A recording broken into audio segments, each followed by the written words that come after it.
So, dear friends, we are discussing regarding the chapter, the homeopathic aggravation from J.T. Kent, where he tried to explain the concept of homeopathic aggravation with relation to the potency selection and repetition of the potency. Many aspects he has tried to cover over there in this chapter, and that's why this is the biggest chapter over there related with the homeopathic aggravation, even though the concept is very clear. But at the same time, he tried to explain exactly how to think about the potencies, how much to repeat, and how you can control the thing. So these are very essential things which he tried over there to explain to you. But at the same time, he has made a caution that this is the point which you have to learn by experimentation, sitting with your teachers, observing the cases, and then you will learn the potency. So potency selection, it is not topic of teaching, it is a topic of learning, learning, practically learning. And that's what he has said over there in both the lectures. And now we are on concluding part of this chapter. He starts over there with the aphorism number 160. And what he says, let us go ahead with this chapter, the homeopathic aggravation. We are accused nowadays of having departed from Hahnemann.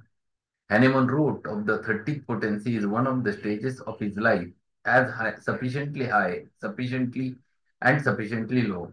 We can easily see that it was in the earlier period of his investigation that he made the remark that potentizing must end somewhere. We are accused of departing from Hahnemann because we give different doses from what Hahnemann gave. Now I want to show you that this is not so. Read paragraph 279. It has been fully proved by pure experiment that when a disease does not evidently depend upon the impaired state of an important organ, the dose of the homeopathic remedy can never be sufficiently small so as to be inferior to the power of natural disease which it can at least partially extinguish and cure, provided it is capable of producing only a small increase of symptoms immediately after it is administered. Now, if we go to the 200 potency and find that that will aggravate, if we go to 50 m and find that that will aggravate, if we go to CM, the MM, etc., and find that they will aggravate, that they still have the power to intensify the symptoms. The remedy just the same curative power in you. If we have the potency so high that it is not capable of producing an aggravation of symptoms, we may then be sure that there is no medicinal power left. We are up to the 13 mm and at the end is not it. So see, very clearly he is mentioning that we are departing from Hahnemann because the potencies Hahnemann have used very occasionally 200. He has started with 30. Maximum he has utilized the 30. But Kent was the first person who was not believing in such potencies. But when experimented by himself and saw the result, he converted into making higher dilution. Then he made 200, then he made 1 m, then he made 10 m, 50 m, cm. So he was going ahead and he was seeing that the results are there. If you go make it more and more fine, still you get very clear cut results. So when you make more and more smaller dose, it still works and goes on working. In fact, it works very fast because energy is much more over there. And this is what he is explaining over there. This happens many times.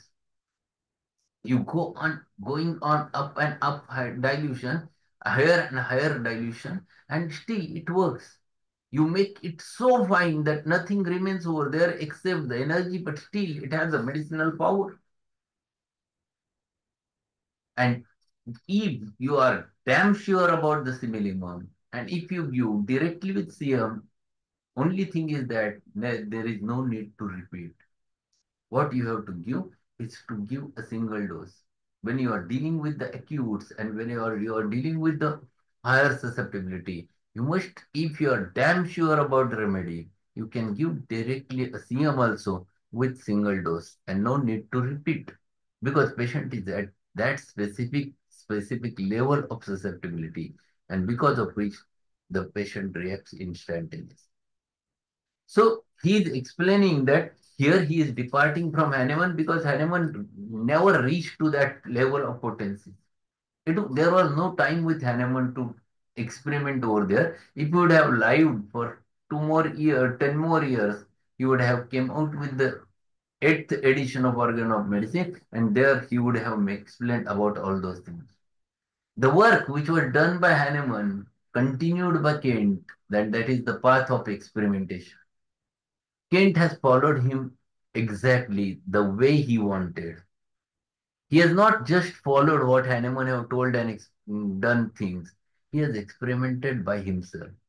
He tried his level best to reach to the 200, to reach to the 1M, 10M, 50 MCM. And that's why in his lesser writings, he has mentioned all those things that how it is necessary to go beyond this metaphysical potency and how they cure the patient more internally.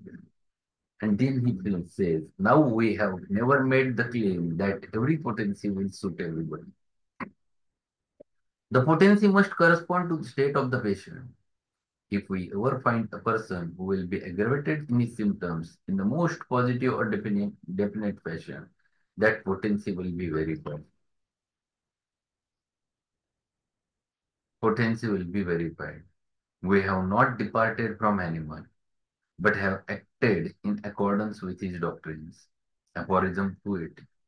This incontrovertible axiom, founded upon experience, will serve as a rule by which the doses of all homeopathic medicines, without exception, are to be attenuated to such a degree that after being introduced into the body, they shall merely produce an almost insensible aggravation of the disease.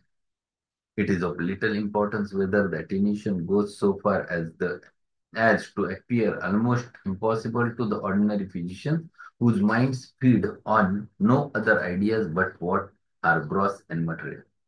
All these arguments and when assertions will be of little avail when opposed to the doctrines of unerring experience. So, in order to explain that I am not departing from the Hahnemann, he gives the reference of Hahnemann's words and he takes one paragraph from 280 aphorism and he explains what Hahnemann have said. Hahnemann also said that you go on increasing the dilution, make it more and more fine, and if you get the results with that, then that potency will be the patient's potency. Only thing, those who are thinking materially from their point of view, they never accept this fine dilution of homeopathic medicine and they never accept all those material things, dynamic things from the material mind. So this is even today the same thing is the allopath, they never believes with the fine doses of homeopathy. They says, how can it be so small pills works on human body? And when you tell them exact process, then they start unbelieving on homeopathy, non-believing on homeopathy. Because they consider that how can it be if you make it more fine, how can it work? Because they have not understood what exactly the Hahnemann wants to say over there. How, what exactly the energy medicine. Unless and until you consider these concepts clearly, it is not possible to understand the thing. And then he further says in next paragraph, now can there be any doubt of what Hahnemann meant when he speaks of the smallest dose? Can there be any doubt but that he means attenuation and attenuation up and up until we reach that point in that attenuation that we do not observe a slight aggravation of the symptom. In the note to the paragraph 249, he says, all experience teaches us that scarcely any homeopathic medicine can be prepared to in too minute a dose to produce perceptible benefit in a disease to which it is adapted. Hence, it would be an improper and an injurious practice when the medicine produces no good effect, or An inconsiderable aggravation of symptoms after the manner of the old school to repeat or increase the dose under the idea that it cannot prove serviceable on account of its minuteness. So he again gives the reference that how minute dose you can prepare. And he gives again the reference of Hahnemann. Hahnemann himself said that it depends on patient. For one patient, you might require 6. For another patient, you might require 30. In another patient, you have to go beyond. And that's what Hahnemann thought was there. You can go beyond that. Only thing is that he was not having time to reach to that level because of less time. But he has mentioned about that. And for every patient, this for every patient, this minute dose is variable. For one patient, it might be 6, another at 30, another with 1 m, another with 10 m. It varies from individual to individual. And that's why he was very clear regarding the things. And that's Kent said, what I followed is Hahnemann. I have not departed from it. So the senses have no relation whether to the minuteness of dose. The medical man is inclined to measure doses from the standard of poisonous dose. He will measure off little less than what which would poison and call that a dose. So if we are thinking about the allopathic doses, then there is a question of therapeutic dose and poisonous dose. But there is no question when you make it fine, when you make it dynamic, there is no question of deciding the poisonous dose or curable dose. It must be seen, it must yet be visible. This is not the race taste that Hahnemann offers. He offers the taste of dose as one capable of producing a slight aggravation of the symptom. So what is the taste in homeopathy? That it should produce slight aggravation after giving the medicine. That is the only taste. We see he does not limit attenuation, but he practically teaches it unlimited. It is unlimited, and the end has never been found. So Kent says, if you go beyond that, not keeping with 30, but going beyond 200, 1 m, 10 m, this is what Hahnemann expected. And then he says, there is generally prevailing idea all over, not among strict Hahnemannians, but among modern homeopaths in general, that the dose of medicine laid down by Hahnemann is too small to cure. It is a fatal error. An increase of the dose cannot make it more homeopathic. The similarity of the remedy is first and the dose is second. But that dose of medicine laid down by Hahnemann is too small to cure is a fatal error. Must see by experience in the clinics and by considering wonderful things that we have gone over in doctrine, that we have really very little to do with the dose, that there is wonderful latitude in doses and that we cannot lay down any fixed rule as to the best potency to use. So what he says that you cannot make it fixed that this is the dose for such and such disease. Because ultimately it depends upon susceptibility. It depends upon constitution. It depends upon miasm. It depends upon what disease is there. It depends upon what variety of disease is there, in what stage is there, how are the cellular tissue changes. Everything you have to take into consideration and it varies from individual to individual. So how can you make a rule with the dynamics? You cannot. You can make it in material doses, but you cannot make it with dynamic doses. And there is no question to make any fixed rule regarding the potency. And that's why whenever we talk about law of minimum dose, we say a dose should be so minimum so as to arouse the vitality in a disease tumor. So it is individualistic. It is not fixed. It is not rigid. And then to conclude the chapter, what he says, it ought to be distinctly felt from all we have gone over that the 30th potency is low enough to begin business with in any acute or chronic disease. But where the limit is no mortal can see. We want to follow up the series so that we may get the very internal states that exist in degrees in the medicine.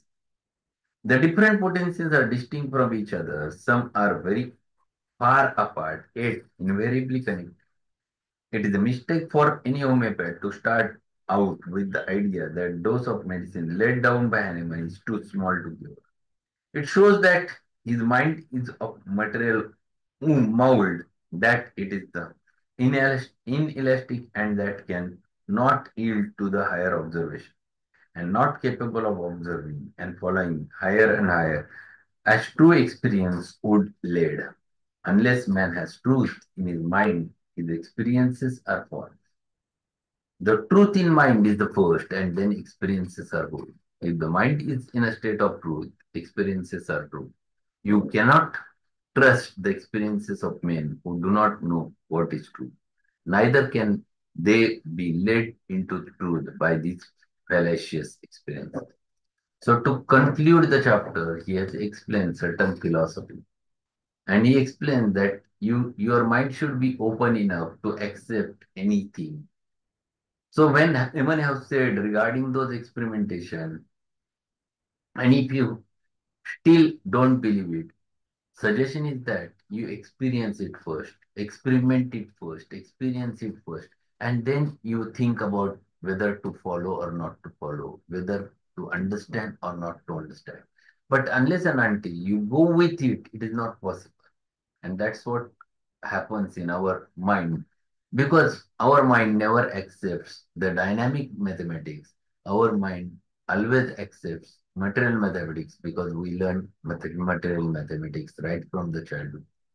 And that's why the concept of dynamic medicine and dynamic potency is rather difficult to digest unless and until we go on learning it again and again and with the practice and clinical practice, if we observe, then we understand the depth of potency dilemma in homeopathy.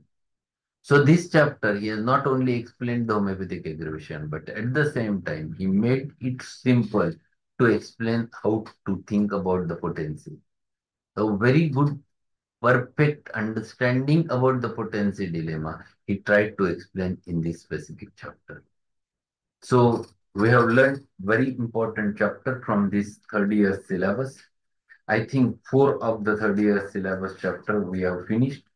Now tomorrow we'll start with the very important chapter that is called as a remedy reaction. Chapter number 35, that is prognosis after observing the action of the remedy. So that's all for today. Thank you being there, and we'll meet today in the evening to conclude the Veratram album. We have learned part one, but in today's lecture, we'll learn with one case again and remaining part of the Veratram from Alinsky. So that's all for today. Thank you being there and good evening. Thank you, sir. Have a good evening.